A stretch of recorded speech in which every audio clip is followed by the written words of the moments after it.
ಎಲ್ಲರಿಗೂ ನಮಸ್ಕಾರ ಸ್ನೇಹಿತರೆ. ಇವತ್ತಿನ ವಿಡಿಯೋದಲ್ಲಿ ಒಂದು ಅರ್ಧ ಚಮಚ ಪೌಡರ್ ಅನ್ನು ಅರ್ಧ ನಿಂಬೆ ಹಣ್ಣಿನ ಜೊತೆ ಸೇರಿಸಿ ಒಂದು ರೆಮಿಡಿಯನ್ನ ತಯಾರಿಸಿ ಇದನ್ನ ಒಂದು ಕೆಲವು ದಿನಗಳ ಕಾಲ ಬಳಸೋದ್ರಿಂದ ಎಷ್ಟೋ ಜನ ಕಷ್ಟಪಡ್ತಾ ಇರುವಂತಹ ಅವರ ದೇಹದ ಹೆಚ್ಚಿನ ತೂಕದ ಸಮಸ್ಯೆಯಿಂದ ಅವರ ದೇಹದ ಹೆಚ್ಚಿನ ಕೊಬ್ಬಿನ ಅಂಶವನ್ನ ಕೆಲವು ದಿನಗಳಲ್ಲಿ ಕರಗಿಸುವಂತಹ ಒಂದು ಜಾದು ಈ ಒಂದು ರೆಮಿಡಿ ಅನ್ನೋದು ಮಾಡುತ್ತೆ.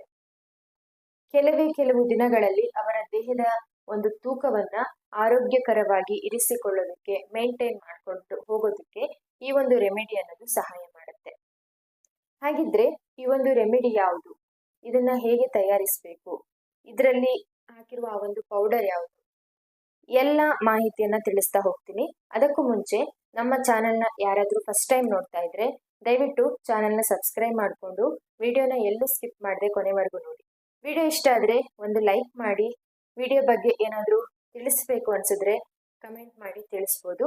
ವಿಡಿಯೋ ಪಕ್ಕದಲ್ಲಿರುವ ಬೆಲ್ಲೈಕನ್ ಪ್ರೆಸ್ ಮಾಡಿದ್ರೆ ನಾವು ಮಾಡುವ ಎಲ್ಲ ಹೊಸ ವಿಡಿಯೋಗಳ ನೋಟಿಫಿಕೇಶನ್ ಅನ್ನೋದು ನಿಮಗೆ ಮೊದಲನೇದಾಗಿ ಬರುತ್ತೆ. ದೇಹದ ಹೆಚ್ಚುವರಿ ತೂಕ, ಕೊಬ್ಬಿನ ಅಂಶ, ಒಬೆಸಿಟಿ ಸಮಸ್ಯೆ ಇವಾಗಿನ ಕಾಲದಲ್ಲಿ ಎಷ್ಟೋ ಜನರು ಎದುರಿಸ್ತಾ ಇರುವಂತಹ ಒಂದು ಸಮಸ್ಯೆ. ಈ ಒಂದು ಸಮಸ್ಯೆಯಿಂದ ಹೊರಗಡೆ ಬರೋದಕ್ಕೆ ಸಾಕಷ್ಟು ಜನ ಕಷ್ಟಪಡ್ತಾ ಇರ್ತಾರೆ. ಇನ್ನು ಸಾಕಷ್ಟು ಜನ ಇದನ್ನ ಒಂದು ಸಮಸ್ಯೆಯಾಗಿ ಪರಿಗಣಿಸಿ ಇರೋದಿಲ್ಲ. ಆದ್ರೆ ಇದೊಂದು ಅತಿ ದೊಡ್ಡ ಸಮಸ್ಯೆ. ಈ ಒಂದು ಹೆಚ್ಚಿನ ಬೊಜ್ಜಿನ ಸಮಸ್ಯೆ, ಹೆಚ್ಚಿನ ತೂಕ ಅನ್ನೋದು ಎಷ್ಟೇ ನಾವು ಇದನ್ನ ಕಡೆಗಣಿಸಿದ್ರು ಇದರಿಂದ ಅಷ್ಟೇ ಒಂದು ಕಷ್ಟವನ್ನ ಎದುರಿಸಬೇಕು. ಇದರಿಂದ ಎದುರಾಗಬಹುದಾದಂತಹ ಸಮಸ್ಯೆಗಳನ್ನ ಕೂಡ ಎದುರಿಸೋದಕ್ಕೆ ರೆಡಿ ಇರಬೇಕು. ಹಾಗೆ ನಮ್ಮ ದೇಹದಲ್ಲಿ ಕೊಬ್ಬು ಯಾಕೆ ಸಂಗ್ರಹವಾಗುತ್ತೆ, ಇದನ್ನ ಹೇಗೆ ಕರಗಿಸ್ಕೊಳ್ಬಹುದು ಅಂತ ಹೇಳಿ ಸಾಕಷ್ಟು ಜನರಿಗೆ ಒಂದು ಯಕ್ಷ ಪ್ರಶ್ನೆ ಅಂತಾನೆ ಹೇಳ್ಬೋದು. ಈ ಒಂದು ಕೊಬ್ಬು ಯಾಕೆ ಆಗುತ್ತೆ ಅನ್ನೋದು ಕೆಲವೊಂದು ಕಾರಣಗಳನ್ನ ನೋಡ್ತಾ ಹೋಗೋದಾದ್ರೆ, ಇವಾಗಿನ ಕಾಲದ ಲೈಫ್ ಸ್ಟೈಲ್ ಅಲ್ಲಿ ಚೇಂಜಸ್ ಅನ್ನ ಇರ್ಬೋದು, ಆಹಾರ ಪದ್ಧತಿಯಲ್ಲಿ ಚೇಂಜಸ್ ಇರ್ಬೋದು, ನಮ್ಮ ದೇಹದಲ್ಲಿ ಆಗುವ ಕೆಲವೊಂದು ಹಾರ್ಮೋನಲ್ ಚೇಂಜಸ್ ಇರ್ಬೋದು, ನಮ್ಮ ದೇಹವನ್ನ ಒಂದು ಚಟುವಟಿಕೆಯಿಂದ ಇರಿಸಿಕೊಳ್ಳದೆ ಇರೋದು, ಹಾಗೆ ಕೆಲವೊಂದು ಮೆಡಿಸಿನ್ಗಳನ್ನ ತೆಗೆದುಕೊಳ್ಳೋದ್ರಿಂದನೂ ಇರ್ಬೋದು. ಈ ಎಲ್ಲ ಒಂದು ಕಾರಣಗಳಿಂದ ನಮ್ಮ ದೇಹದಲ್ಲಿ ಬೊಜ್ಜು ಅನ್ನೋದು ಸಂಗ್ರಹವಾಗ್ತಾ ಹೋಗುತ್ತೆ. ಇದರಿಂದ ಹೆಚ್ಚಿನ ತೂಕದ ಸಮಸ್ಯೆಯನ್ನ ಎದುರಿಸ್ತೀವಿ. ಈ ಒಂದು ಹೆಚ್ಚಿನ ತೂಕದ ಸಮಸ್ಯೆಯಿಂದಾಗಿ ಒಂದು ಮನುಷ್ಯ ಹೆಚ್ಚು ತೂಕದಿಂದ ಇದ್ದಾನೆ ಅಂದ್ರೆ ಅವನಿಗೆ ಒಂದು ಎದ್ದು ಓಡಾಡೋದಕ್ಕೂ ಕಷ್ಟ ಆಗಿರುತ್ತೆ. ಅಂಥವರಲ್ಲಿ ಡಯಾಬಿಟಿಸ್, BP, ಶುಗರ್ ಇಂಥ ಸಮಸ್ಯೆಗಳು ಕಾಡ್ತಾ ಇರುತ್ತೆ. ಹಾಗೆ ಮಹಿಳೆಯರಲ್ಲಿ PCOS ಸಮಸ್ಯೆಗಳು ಕೂಡ ಕಾಡುವಂಥದ್ದು. ಅವರ ತೂಕವನ್ನ ಕಡಿಮೆ ಮಾಡ್ಕೊಳ್ಳೋದಕ್ಕಾಗದೆ ಕಷ್ಟಪಡ್ತಾ ಇರ್ತಾರೆ. ಇನ್ನು ಕೆಲವರು ಸಾಕಷ್ಟು ರೀತಿಯಲ್ಲಿ ವರ್ಕೌಟ್ಸ್ ಅನ್ನ, ಡಯಟ್ ಅನ್ನ ಫಾಲೋ ಮಾಡಿದ್ರು ಕೂಡ ಅವರಿಗೆ ಅವರ ತೂಕವನ್ನ ಕಡಿಮೆ ಮಾಡ್ಕೊಳ್ಳೋದು ಕಷ್ಟಕರವಾಗಿರುತ್ತೆ. ಯಾಕೆ ಹೀಗೆ ಆಗುತ್ತೆ ಅನ್ನೋದು ನೋಡೋದಾದ್ರೆ, ಅವರ ದೇಹದಲ್ಲಿ ಕೊಬ್ಬನ್ನ ಕರಗಿಸೋದಕ್ಕೆ ಬೇಕಾಗಿರುವ ಚಟುವಟಿಕೆಗಳು ಸರಿಯಾಗಿ ನಡೆಯದೇ ಇರುವಂತ ಕಾರಣಗಳಿಂದಾಗಿ, ಅವರ ತಿಂದಿರುವ ಆಹಾರ ಸರಿಯಾಗಿ ಜೀರ್ಣವಾಗದೆ, ಅವರ ದೇಹದಲ್ಲಿ ತಿಂದಿರುವ ಆಹಾರ ಕೊಬ್ಬಿನ ರೂಪಕ್ಕೆ ಪರಿವರ್ತನೆ ಆಗ್ತಾ ಹೋಗಿ ದೇಹದಲ್ಲಿ ಕೊಬ್ಬು ಸಂಗ್ರಹವಾಗ್ತಾ ಹೋಗುವುದು. ಎಷ್ಟೇ ಕಷ್ಟಪಟ್ಟರು ಕೂಡ ಅವರ ದೇಹದಿಂದ ಕೊಬ್ಬನ್ನ ಕರಗಿಸ್ಕೊಳ್ಳೋದಕ್ಕೆ ಅವರಿಂದ ಆಗ್ತಾ ಇರೋದಿಲ್ಲ. ಈ ಒಂದು ಸಿಸ್ಟಮ್ ಅನ್ನ, ನಮ್ಮ ದೇಹದಲ್ಲಿ ನಡೀತಾ ಇರುವಂತ ಈ ಒಂದು ಫಂಕ್ಷನ್ ಅನ್ನ ಸರಿಯಾಗಿ ಇಟ್ಕೊಳ್ಬೇಕು ಅಂದ್ರೆ ನಮ್ಮ ಲೈಫ್ ಸ್ಟೈಲ್ ಅನ್ನ ಸರಿಯಾಗಿ ಇಟ್ಕೊಳ್ಬೇಕು, ನಮ್ಮ ಆಹಾರ ಪದ್ಧತಿಯನ್ನ ಸರಿಯಾಗಿ ಇಟ್ಕೊಳ್ಬೇಕು, ದಿನನಿತ್ಯ ನಮ್ಮ ದೇಹಕ್ಕೆ ಚಟುವಟಿಕೆಯನ್ನ ಕೊಡಬೇಕು, ಹೆಚ್ಚಿನ ಪ್ರಮಾಣದ ನೀರನ್ನ ಕುಡಿಬೇಕು. ಹಾಗೆ ಮನೆಯಲ್ಲೇ ಕೆಲವೊಂದು ರೆಮಿಡೀಸ್ ಗಳನ್ನ ತಯಾರು ಮಾಡಿಕೊಂಡು ಬಳಸೋದ್ರಿಂದ ಇವು ಕೂಡ ನಮ್ಮ ದೇಹದಲ್ಲಿ ಕೊಬ್ಬನ್ನ ಕರಗಿಸ್ಕೊಳ್ಳೋದಕ್ಕೆ ಬೇಕಾಗಿರುವ ಫಂಕ್ಷನ್ ಅನ್ನ ಸರಿ ಮಾಡುವಂತ ಕೆಲಸವನ್ನ ಮಾಡುತ್ತೆ. ಅದೇ ರೀತಿ ಇವತ್ತು ಕೂಡ ನಾನು ತಿಳಿಸ್ತಾ ಇರುವಂತದ್ದು ಈ ಒಂದು ರೆಮಿಡಿ ನಮ್ಮ ದೇಹದಲ್ಲಿ ಕೊಬ್ಬನ್ನ ಕರಗಿಸೋದಕ್ಕೆ.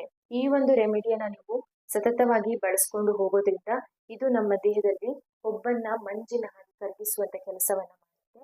ನಮ್ಮ ದೇಹದಲ್ಲಿ ಜೀರ್ಣಕ್ರಿಯೆಯನ್ನ ಸರಿಯಾಗಿ ನಡೆಸಿ, ಕೊಬ್ಬನ್ನ ಕರಗಿಸಿ, ಡೈಜೆಷನ್ ಅನ್ನ ಸರಿಯಾಗಿ ನಡೆಸಿ ಅದನ್ನ ಹೊರಗಡೆ ಹಾಕುವ ಕೆಲಸವನ್ನ ಈ ಒಂದು ರೆಮಿಡಿ ಅನ್ನೋದು ಮಾಡುತ್ತೆ. ಹಾಗಿದ್ರೆ ತಡ ಮಾಡೋದು ಬೇಡ, ಈ ಒಂದು ರೆಮಿಡಿ ಯಾವುದು, ಇದನ್ನ ಹೇಗೆ ಬಳಸಬೇಕು, ಎಲ್ಲ ಮಾಹಿತಿಯನ್ನ ತಿಳ್ಕೊಂಡು ಬರೋಣ. ಈ ಒಂದು ರೆಮಿಡಿಯನ್ನ ತಯಾರಿಸೋದಕ್ಕೆ ನಾನಿಲ್ಲಿ ತೆಗೆದುಕೊಂಡಿರುವ ಈ ಒಂದು ಪೌಡರ್ ಧನಿಯಾ ಪುಡಿ ಅಥವಾ ಕೊರಿಯಂಡರ್ ಪೌಡರ್. ಧನಿಯಾ ಬೀಜವನ್ನ ಹುರಿದು ಅದಕ್ಕೆ ಸ್ವಲ್ಪ ಅರಿಶಿನ ಪುಡಿಯನ್ನ ಹಾಕಿ ಗ್ರೈಂಡ್ ಮಾಡಿ ಇಟ್ಕೊಂಡಿರುವಂತದ್ದು. ಜಾಸ್ತಿ ಪ್ರಮಾಣದಲ್ಲಿ ಮಾಡಿ ಸ್ಟೋರ್ ಕೂಡ ಮಾಡಬಹುದು. ಇಲ್ಲಿ ಒಂದು ಪಾತ್ರೆಗೆ 1 ಗ್ಲಾಸ್ ಅಷ್ಟು ನೀರನ್ನ ಹಾಕಿದ್ದೀನಿ. ನೀರು ಚೆನ್ನಾಗಿ ಕುದಿದ ಮೇಲೆ ಮಾಡಿ ಇಟ್ಕೊಂಡಿರುವ ಪೌಡರ್ ಅಲ್ಲಿ ಅರ್ಧ ಚಮಚದಷ್ಟು ಪೌಡರ್ ಅನ್ನ ಹಾಕಿದ್ದೀನಿ. ಈ ಒಂದು ಧನಿಯಾ ಪುಡಿಯನ್ನ ಬಳಸೋದ್ರಿಂದ ಇದು ನಮ್ಮ ದೇಹದಲ್ಲಿ ಚಯಾಪಚಯ ಕ್ರಿಯೆ ವೇಗವನ್ನು ಹೆಚ್ಚಿಸುತ್ತೆ, ಕೊಬ್ಬನ್ನು ಸುಡೋದಕ್ಕೆ ಸಹಾಯ ಮಾಡುತ್ತೆ, ಜೀರ್ಣಕ್ರಿಯೆಯನ್ನು ಸುಧಾರಿಸುತ್ತೆ, ಹೊಟ್ಟೆ ತುಂಬಿದ ಅನುಭವವನ್ನು ಕೊಡುತ್ತೆ, ಹಾಗೆ ನಮ್ಮ ದೇಹವನ್ನ ಡಿಟಾಕ್ಸಿಫೈ ಮಾಡುತ್ತೆ. ಆನಂತರ ಹಾಕಿರುವಂಥದ್ದು ಒಂದು ನಿಂಬೆ ಹಣ್ಣನ್ನ ಕಟ್ ಮಾಡಿ ಹಾಕಿದ್ದೀನಿ. ಅದರ ಒಳಗಡೆ ಇರುವ ಬೀಜವನ್ನ ತೆಗಿಬೇಕು. ಇದು ಸಹ ಚೆನ್ನಾಗಿ ಕುದಿಯೋದಕ್ಕೆ ಬಿಡಬೇಕು. ನಿಂಬೆ ಹಣ್ಣನ್ನ ಬಳಸೋದ್ರಿಂದ ಇದರಲ್ಲಿ ಆಂಟಿ ಆಕ್ಸಿಡೆಂಟ್ ವಿಟಮಿನ್ ಸಿ ಇದೆ. ಇವು ಕೂಡ ನಮ್ಮ ದೇಹದಲ್ಲಿ ಮೆಟಬಾಲಿಕ್ ಸಿಸ್ಟಮ್ ಅನ್ನ ಇಂಪ್ರೂವ್ ಮಾಡುತ್ತೆ. ಹಾಗೆ ನಮ್ಮ ಚರ್ಮದ ಆರೋಗ್ಯಕ್ಕೂ ಕೂಡ ತುಂಬಾನೇ ಒಳ್ಳೆಯದು. ನಮ್ಮ ಬಾಡಿಯನ್ನ ಹೈಡ್ರೇಟ್ ಆಗಿ ಇರೋ ಹಾಗೆ ಮಾಡುತ್ತೆ. ಇದು ಚೆನ್ನಾಗಿ ಕುದಿದು ಒಂದು ಅರ್ಧ ಗ್ಲಾಸ್ ಆದ್ಮೇಲೆ ಇದನ್ನ ಒಂದು ಗ್ಲಾಸಿಗೆ ಶೋಧಿಸ್ಕೊಳ್ಬೇಕು. ಸ್ವಲ್ಪ ಲ್ಯೂಕ್ವಾರ್ಮ್ ಬೆಚ್ಚಗೆ ಇರುವಾಗ ಇದನ್ನ ದಿನನಿತ್ಯ ಕುಡಿಯೋದ್ರಿಂದ ಇದು ನಮ್ಮ ದೇಹದಲ್ಲಿ ತೂಕದ ನಿರ್ವಹಣೆಗೆ, ನಮ್ಮ ದೇಹದಲ್ಲಿರುವ ಹೆಚ್ಚಿನ ಕೊಬ್ಬಿನ ಅಂಶವನ್ನ ಕಡಿಮೆ ಮಾಡೋದಕ್ಕೆ ಸಹಾಯ ಮಾಡುವಂಥದ್ದು. ಇದನ್ನ ನೀವು ರಾತ್ರಿ ಸಮಯದಲ್ಲಿ ಕುಡಿಯುವಂಥದ್ದು. ನೋಡಿದ್ರಲ್ವಾ ಈ ಒಂದು ರೆಮಿಡಿಯನ್ನ ಹೇಗೆ ತಯಾರು ಮಾಡ್ಕೊಳ್ಳೋದು ಅಂತ ಹೇಳಿ. ಕೇವಲ 2 ಪದಾರ್ಥಗಳಿಂದ ತಯಾರಿಸಿರುವಂಥದ್ದು.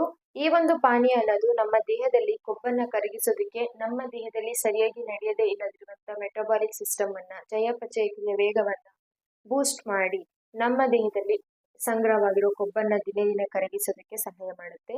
ಈ ಒಂದು ಡ್ರಿಂಕ್ ಅನ್ನ ಕುಡಿಯೋದ್ರಿಂದ ಇದರ ಜೊತೆಯಲ್ಲಿ ನೀವು ಒಂದು ಹೆಲ್ದಿ ಡಯಟ್ ಅನ್ನ ಫಾಲೋ ಮಾಡಿ, ಒಂದು ಎಕ್ಸಸೈಸಸ್ ಅನ್ನ ಮಾಡಿ, ಹೆಚ್ಚಿನ ನೀರನ್ನ ಕುಡೀರಿ, ಬಾಡಿಯನ್ನ ಹೈಡ್ರೇಟ್ ಆಗಿ ಇಟ್ಕೊಳ್ಳಿ, ಸ್ಟ್ರೆಸ್ ಫ್ರೀ ಆಗಿರಿ, ಒಂದು ಹೆಲ್ದಿ ಲೈಫ್ ಸ್ಟೈಲ್ ಅನ್ನ ಫಾಲೋ ಮಾಡ್ಕೊಂಡು ಹೋಗಿ. ಖಂಡಿತ ನಿಮ್ಗೆ ಬೆಸ್ಟ್ ರಿಸಲ್ಟ್ ಅನ್ನೋದು ಕೆಲವು ದಿನಗಳಲ್ಲಿ ಸಿಗುತ್ತೆ. ಇದನ್ನ ನೀವು ತಯಾರು ಮಾಡಿಕೊಂಡು ರಾತ್ರಿ ಮಲ್ಕೊಳ್ಳೋ ಮುಂಚೆ ಕುಡಿಯುವಂಥದ್ದು. ನಿಮ್ಮ ಎಲ್ಲಾ ದಿನನಿತ್ಯದ ಚಟುವಟಿಕೆಗಳು ಮುಗಿದು ರಾತ್ರಿ ಮಲ್ಕೊಳ್ಳುವಾಗ ಇದನ್ನ ಕುಡಿದು ಮಲಗಿ ಬೆಸ್ಟ್ ರಿಸಲ್ಟ್ ಸಿಗುವುದಕ್ಕೆ. ಹಾಗೆ ಇದನ್ನ 1 ವಾರದಿಂದ 15 ದಿವಸಗಳ ಕಾಲ ಇದನ್ನ ಬಳಸಿ ನೋಡಿ, ಒಳ್ಳೆ ರಿಸಲ್ಟ್ ಅನ್ನೋದು ಸಿಗುತ್ತೆ. ನಿಮ್ಗೆ ಎಷ್ಟು ಕೆಜಿ ವೆಯ್ಟ್ ಲಾಸ್ ಆಗಬೇಕು ಅಷ್ಟು ದಿನದವರೆಗೂ ಕೂಡ ನೀವು ಇದನ್ನ ಬೆಳೆಸ್ಬೋದು. ಯಾವುದೇ ರೀತಿ ಸೈಡ್ ಎಫೆಕ್ಟ್ಸ್ ಇಲ್ಲದೆ ನ್ಯಾಚುರಲಿ ವೆಯ್ಟ್ ಲಾಸ್ ಮಾಡಬೇಕು ಅನ್ನೋರಿಗೆ ಇದೊಂದು ಬೆಸ್ಟ್ ಆಪ್ಷನ್ ಅಂತ ಹೇಳ್ತೀನಿ. ಹಾಗಿದ್ರೆ ಇದನ್ನ ಯಾರೆಲ್ಲ ಕುಡಿಬಾರ್ದು ಅಂತ ನೋಡಿದಾದ್ರೆ, ಚಿಕ್ಕ ಮಕ್ಕಳು, ಬಾಣಂತಿಯರು, ಗರ್ಭಿಣಿ ಸ್ತ್ರೀಯರು, ಹಾಗೆ ಏನಾದ್ರೂ ಆರೋಗ್ಯ ಸಮಸ್ಯೆ ಇರುವಂತವರು, ವೃದ್ಧರು ಅಂತವರೆಲ್ಲ ಇದನ್ನ ಸ್ಕಿಪ್ ಮಾಡಿ. ಮತ್ತೆ ಎಲ್ಲ ವಯಸ್ಸಿನವರು ಕೂಡ ಬಳಸ್ಬೋದು. ಹಾಗಿದ್ರೆ ಇವತ್ತಿನ ಈ ಒಂದು ರೆಮಿಡಿ, ಈ ಒಂದು ಡ್ರಿಂಕ್ ನಿಮ್ಗೆ ಯೂಸ್ಫುಲ್ ಅನ್ಸಿದೆ, ಹಾಗೆ ನೀವು ಕೂಡ ಟ್ರೈ ಮಾಡ್ತೀರಾ ಅಂತ ಅನ್ಕೊಂಡಿದೀನಿ. ಟ್ರೈ ಮಾಡಿದ್ರೆ ಇದರಿಂದ ರಿಸಲ್ಟ್ ಸಿಕ್ಕ ಮೇಲೆ ಖಂಡಿತ ಈ ವಿಡಿಯೋಗೆ ಬಂದು ಕಮೆಂಟ್ ಮಾಡೋದನ್ನ ಮರಿಬೇಡಿ. ಹೀಗೆ ಮತ್ತೆ ಹೊಸ ವೆಯ್ಟ್ ಲಾಸ್ ಟಿಪ್ಸ್ ಮತ್ತೆ ರೆಮಿಡಿಗಳೊಂದಿಗೆ ಸಿಗ್ತಾ ಹೋಗ್ತೀನಿ. ಅಲ್ಲಿವರೆಗೂ thank you for watching. See you in the next video. ನಮಸ್ಕಾರ.